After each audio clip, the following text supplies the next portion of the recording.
తెలంగాణలో పార్లమెంట్ ఎన్నికల వేడి పీక్ స్టేజ్ కు చేరుకున్న తరుణంలో మొత్తం రాష్ట్రాన్ని కుదిపేసే సంఘటన. ఏడాదిన్నరగా సాగుతున్న లిక్కర్ స్కామ్ లో కవిత అరెస్ట్ రాజకీయ వర్గాల్లో ఒక కుదుపు కుదిపేసింది. అసలు ఎన్నికల సమయంలో కవిత అరెస్ట్ ను ఏ విధంగా చూడాలి? ఇది రాజకీయంగా బీజేపీకి లాభమా, నష్టమా? ఎందుకు కేంద్రం ఇంత సడన్ నిర్ణయం తీసుకుంది?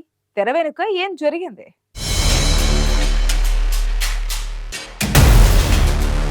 తెలంగాణ అసెంబ్లీ ఎన్నికల్లో ఓటమి తర్వాత పీకల్లోతు కష్టాల్లో ఉన్న బీఆర్ఎస్ కు పార్లమెంట్ ఎన్నికల ముందు మరో గట్టి ఎదురుదెబ్బ తగిలింది.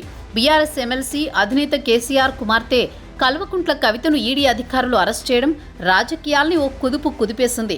ఢిల్లీ లిక్కర్ కుంభకోణం కేసులో కవిత అరెస్ట్ ఒక సంచలనంగా మారింది. వాస్తవంగా లిక్కర్ స్కామ్ అంశంపై తెరపైకి రావడం, అందులో కవిత పేరు ఉండడం అనేది ఏడాదిన్నర క్రితమే జరిగింది. ఆ రోజు నుంచి కవిత అనేకసార్లు విచారణ ఎదుర్కొన్నారు. ప్రస్తుతం ఈ అంశం సుప్రీంకోర్టులో ఉంది.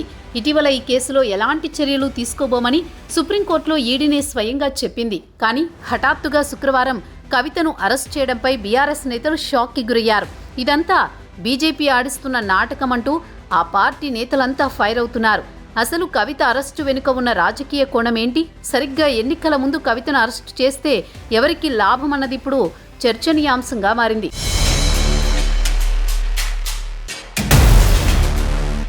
వాస్తవంగా బీఆర్ఎస్ పై ఈ దాడి 2 ఏళ్ల క్రితం నుంచే ప్రారంభమైందని ఆ పార్టీ నేతలు చెబుతున్నారు. గతంలో కేసీఆర్ ప్రధాని మోదీకి వ్యతిరేకంగా తీవ్ర వ్యాఖ్యలు చేయడం, దేశంలో ఉన్న పార్టీలన్నింటినీ కలుపుతామని టీఆర్ఎస్ను బీఆర్ఎస్గా మార్చడం వంటి పరిణామాలు జరిగాయి. ఆ తర్వాతనే కవితపై లిక్కర్ స్కామ్ కేసులు రావడం జరిగింది. దీనిపై మొదట్లో కేసీఆర్ ధైర్యంగా కనిపించినా ఆ తర్వాత కొంత స్వరం మార్చారు. బీజేపీపై బలమైన విమర్శలు చేయలేదు.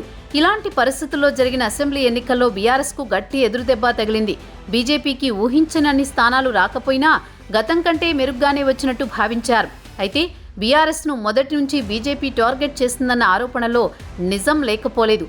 ఈ అరెస్టుపై బీజేపీ నాయకులు చాలాసార్లు ప్రకటనలు చేశారు. ఆ వ్యాఖ్యలే నిజమయ్యాయి.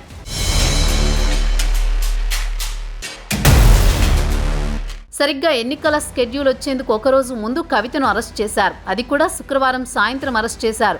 శని, ఆదివారాల్లో కోర్టులుండవు, బెయిల్ వచ్చే అవకాశాలు కూడా లేవు. అందుకే ఈ అరెస్ట్ అన్నది బీఆర్ఎస్ నాయకుల వాదన.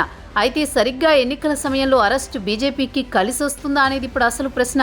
వాస్తవంగా అసెంబ్లీ ఎన్నికల్లో ఓటమి తర్వాత బీఆర్ఎస్ చాలా డీలా పడిపోయింది. 10 ఏళ్ల పాటు అధికారంలో ఉన్న బలమైన ప్రాంతీయ పార్టీగా ముద్ర ఉన్నా 3-4 నెలల్లోనే తీవ్ర నిరుత్సాహం అలుముకుంది. ముఖ్యంగా పార్లమెంట్ ఎన్నికల్లో పోటీలో నిలబడేందుకు కూడా చాలా మంది ముందుకు రావడం లేదు. ఇప్పటికే కొన్ని చోట్ల అభ్యర్థుల ఎంపికలో తడబడుతోంది. దీనికి తోడు ఓవైపు బీజేపీ, మరోవైపు కాంగ్రెస్ బీఆర్ఎస్ అభ్యర్థులను లాగేసే ప్రయత్నం చేస్తున్నారు. ఈ క్రమంలో చాలా మంది నేతలు పార్టీలు మారుతున్నారు. ఎలాగైనా పార్టీ నాయకుల్ని కాపాడుకుని పార్లమెంట్ ఎన్నికల్లో వీలైనన్ని ఎక్కువ సీట్లు గెలవాలన్న ఉద్దేశంతో బీఆర్ఎస్ ఉంది.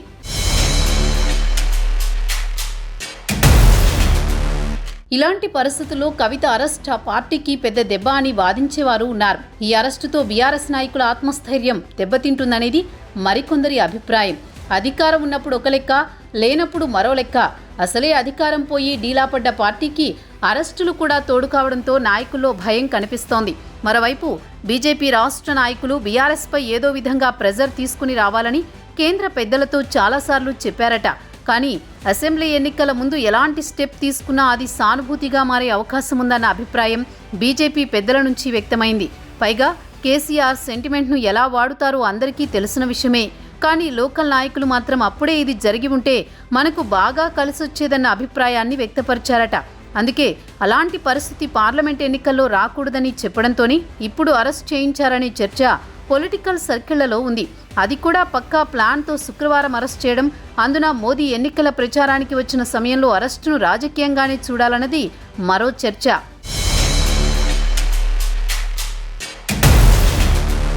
కవిత అరెస్టు బీజేపీకి కలిసొచ్చేనా? మొదటి నుంచి బీజేపీ ఈడీ, సీబీఐలతో బ్లాక్మెయిల్ చేసి లొంగదీసుకుంటుందన్న ఆరోపణలున్నాయి. వీటినే బీఆర్ఎస్ బలమైన ఆయుధంగా మార్చుకునే అవకాశం లేకపోలేదు. మొత్తం మీద ఈడీ దూకుడు, కవిత అరెస్టు తెలంగాణ రాజకీయాల్లో ప్రకంపనలైతే తీసుకొచ్చింది.